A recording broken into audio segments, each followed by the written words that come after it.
भेज सकते हैं।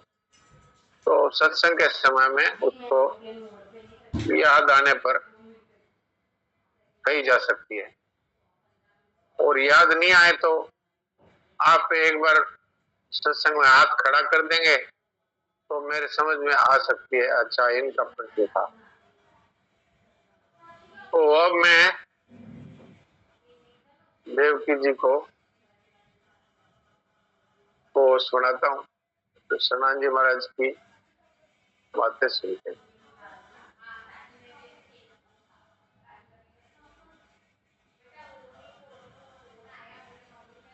और देवकी जी सुना दीजिए।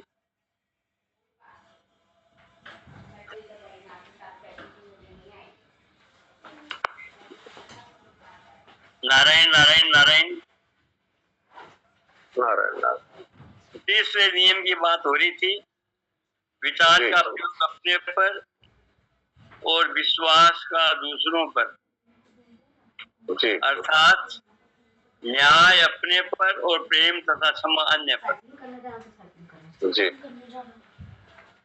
इसके अंतर्गत बात चल रही थी कि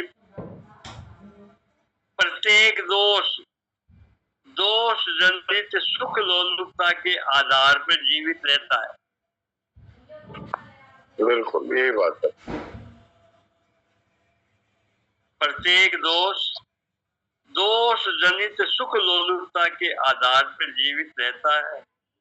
हाँ, तो ये बात समझ में आ गई होगी सबके, ये बात सबके समझ में आ गई होगी। आप बताइए देवकी जी, ये जो वाक्य है इसका क्या अर्थ है?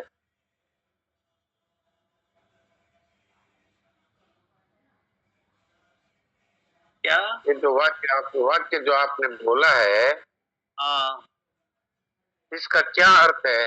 आप बताइए, थोड़ा खुलासा करिए। दोष जनित तो सुख लोलुपता है ना। जैसे मान लीजिए 4 बजे की चाय की आदत पड़ गई, हाँ, तो 4 बजे की चाय 4 बजते ही वो ना सुख लोलुपता है ना, वो अब दोष युक्त है, लेकिन उसको तो स्वभाव है उसका, तो वो करेगा ही। जितने व्यसन है सारे के सारे इस पर टिके हुए हैं। और यहाँ तक कि रात को सोने के पहले मैं तो दूध ही पीता हूँ, तो वो भी क्या है, व्यसन नहीं है, लेकिन वो एक भलाई के रूप में वो भी बुराई आ गई, प्राचीनता आ गई कि मेरे को दूध के बिना नींद नहीं आती। ये सारे के सारे है ना दोस्त।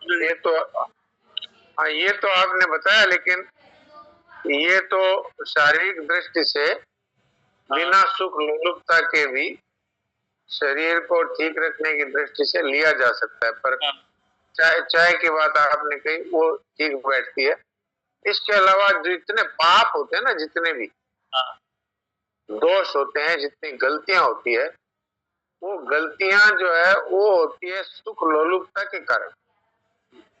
जैसे कोई चोरी करता है तो वो धन इसलिए चुराता है कि इससे मैं सुख भोगूंगा, इससे मैं ये बनाऊंगा, ये लाऊंगा, ये खरीदूंगा, तो वो चोरी कर लेता है। या कोई चीज हम किसी के घर गए और हमें लगा ये चीज तो बड़ी अच्छी है, तो उसका नजर चुरा करके हम लेके चल दिए, तो ये दोष हुआ ना, चोरी हुई।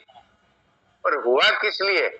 कि हमें वो अच्छा लग रहा है, तो सुख लोलुपता हो गई कि ये चीज अगर मैं ले जाऊं तो मुझे इससे बड़ा आराम मिलेगा, बड़ा सुख मिलेगा। तो जितने भी दोष हैं दुनिया में, वो सारे के सारे सुख लोलुपता पर टिके हुए। खास तौर से आप देखो कि भोजन के बारे में कहें तो बहुत सरलता से समझ में आता है। अब मान लीजिए कि किसी को ये जो अपने देखते हैं ना, ये कचौड़ी, समोसा, पुचका, इसके गाड़े लगे रहते, तो वहां पर लोग लाइन में खड़े होकर के और वो खाते हैं। तो वो सुख लोलुपता के वशीभूत होकर खाते हैं। पेट चाहे खराब ही होवे उससे, चाहे वो बीमारियां ही दे हमें, लेकिन सुख लोलुपता के चलते उसको खाते हैं। तो ये एक उदाहरण है। ऐसे संसार के जितने दोष हैं वो सुख लोलुपता के आधार पर ही टिके हुए। अगर आदमी सुख लोलुपता का गुलाम न होए तो दोष स्वतः ही छूट जाएंगे। भाई अपने को ये नहीं चाहिए, अपने को चोरी नहीं करनी है, अपने को किसी का हक नहीं लेना है, अपने कोई हिंसा नहीं करनी है। अब कहने में तो खराब सी बात है, पर मैं क्या देता हूँ, अब जो ये मांस मछली इत्यादि खाते हैं तो ये क्या है? सुख लोलुपता के लिए खाते हैं। मेरी बातें हुई है, जो इस तरह के अभक्ष भक्षण करते हैं उनसे मेरी बातें हुई है कि भाई आप ये क्यों खाते हैं? तो बोले इसका स्वाद पड़ गया, अब ये स्वाद छूटता नहीं। तो ये सुख लोलुपता जो है ये मनुष्य को हिंसा भी करा देती है, चोरी भी करा देती है, पाप भी करा देती है। तो ये सारे दोष हैं, वो सनातन महाराज का कहना है सुख लोलुपता पर टिके हुए। जी आगे बताइए। अभी रामायण पढ़ने का समय थोड़ी है, अभी गीता पढ़ने का अभी समय थोड़ी है। थोड़े बूढ़े हो जाए बाद में पढ़ेंगे, बाद में पढ़ लेना। अभी सत्संग जाना थोड़ी है अभी। सारे ऐसी तो आप बताइए कि बूढ़ा होने की गारंटी लिख कर लाए क्या कि बूढ़ा होने से पहले मरेंगे नहीं? ये मौत एक ऐसी चीज है जो सब समय खुली है। महाराज जी कहा करते थे, पेट में मर जाए, जन्मता मर जाए, बचपन में मर जाए, किशोर अवस्था में मर जाए और जवानी में मर जाए और बीमार होकर मर जाए और स्वस्थ रहते हुए मर जाए और बुढ़ापे में तो मरते ही है। तो ये सब टाइम खुला है। इसलिए कोई ये कहे कि हम तो बुढ़ापे में भजन कर लेंगे, बुढ़ापे में गीता पाठ कर देंगे, बुढ़ापे में सत्संग कर लेंगे। कई लोग तो ये भी कह देते हैं,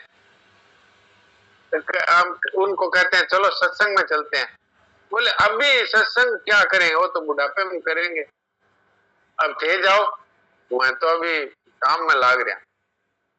तो उनको मतलब ही नहीं है इससे। इसलिए वास्तव में हमारे एक संबंधी डॉक्टर आए हुए थे घर पर, तो रामचरित मांस देख करके उन्होंने कहा कि ये रामचरित मांस पड़ी, अभी इसका समय थोड़ी है, आपके अभी 5 रुपए कमाओ। अच्छा वाह क्या बात, पढ़ने का समय थोड़ी है। बताओ क्या बताएं। तो धन कमाने की लोलुपता भयंकर। हाँ बिल्कुल। लोग तो सत्संग को फालतू समझते हैं, फालतू काम। फालतू समझते हैं, समय बर्बादी कैसे करते हैं। अब ये वो विनाशकाले विपरीत बुद्धि, और दूसरा कह सकते हैं कि कलयुग महाराज का प्रभाव बहुत तेजी से फैल रहा है। जी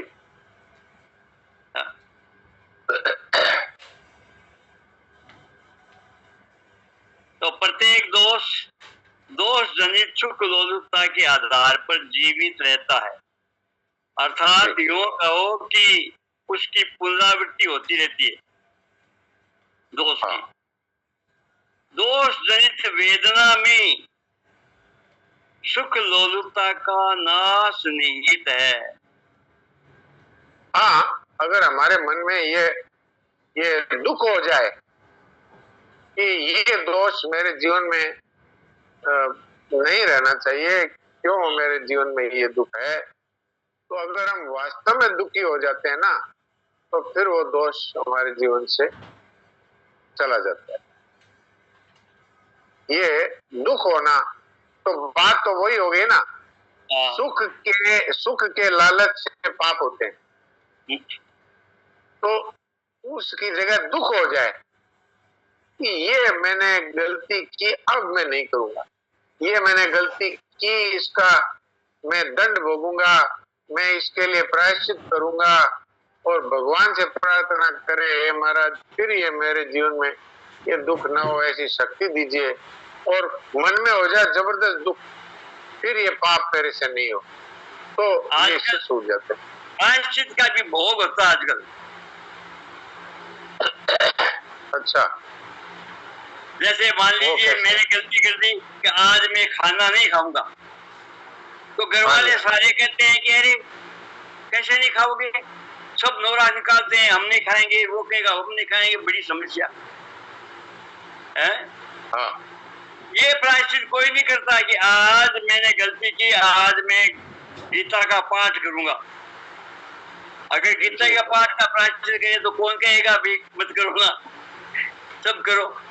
ठीक है, ठीक है। एक टीम का ना तो सारे परेशान हो जाते हैं। हाँ, तो अपने वो मत करो, जिसके जो अनुकूल पड़े वो करो। ऐसा हो कि